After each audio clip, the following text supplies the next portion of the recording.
കോളയാടിൽ നിന്നും ഭാര്യയും മോനോടൊപ്പം ഒരു ആത്മീയ യാത്ര. ലക്ഷ്യം സിഹിയോൺ റിട്രീറ്റ് സെന്റർ. ഇത് പോകുന്ന വഴിക്കുള്ള കാഴ്ചകളാണ് കേട്ടോ. ഏതാ ഒന്ന് പെട്ടെന്ന് സൈഡ് കഴിപ്പിച്ച് പോന്നേ. അപ്പോൾ ഇതൊരു 5 ദിവസത്തെ റിട്രീറ്റ് ആണ്. അപ്പോൾ ഫോണൊക്കെ അവിടെ നമ്മൾ വെക്കേണ്ടി വരും. ഇപ്പോൾ റിട്രീറ്റ് കഴിഞ്ഞിട്ട് നമ്മൾ രുചികരമായ പോയ ഭക്ഷണമെല്ലാം കഴിച്ച് നമ്മൾ നേരെ റൂഹ മൗണ്ടിലോട്ട് പോയി. ഇത് താവളം ടൗൺ ആണ്. അപ്പോൾ നമ്മൾ മേലെ താവളം വഴി പോകേണ്ടി വരും. അപ്പോൾ ഇത് പോകുന്ന വഴിക്കുള്ള കാഴ്ചകളാണ്. എത്തിയല്ലോ നമ്മുടെ റൂഹ മൗണ്ട്.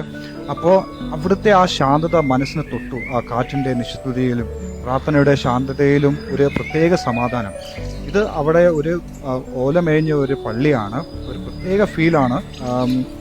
വളരെ എന്താ പറയുക, ഒരു ഗാർഡനും ആ ചുറ്റുമുള്ള മലകളും എല്ലാം കാണുന്നത്. അപ്പം നിങ്ങൾ കാണുന്ന ചുറ്റുമുള്ളത് സൈലന്റ് വാലികളിലെ മലകളാണ് കേട്ടോ. Beautiful place.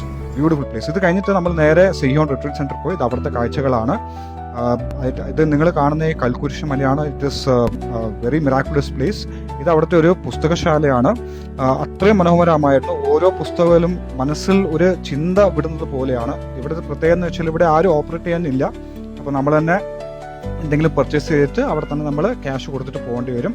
ഇതവിടെ റിലിക്സിൻ്റെ മാത്രമായിട്ടുള്ള ഒരു പള്ളിയാണ്. പിന്നെ അത് കൂടാതെ നിങ്ങൾക്ക് ഫാമിലിക്ക് വേണ്ടി കൊന്തയൊക്കെ മേടിക്കാം. ഇതിനുശേഷം അവസാനമായി നമ്മൾ കുരിശുമലയിലേക്ക് പോയി. മലമുകളിൽ നിന്നുള്ള കാഴ്ച അതിശക്തമായിരുന്നു. ആ സ്ഥലം ഒരു ആത്മീയ നിറഞ്ഞ ഒരു നിമിഷം പോലെ തോന്നി.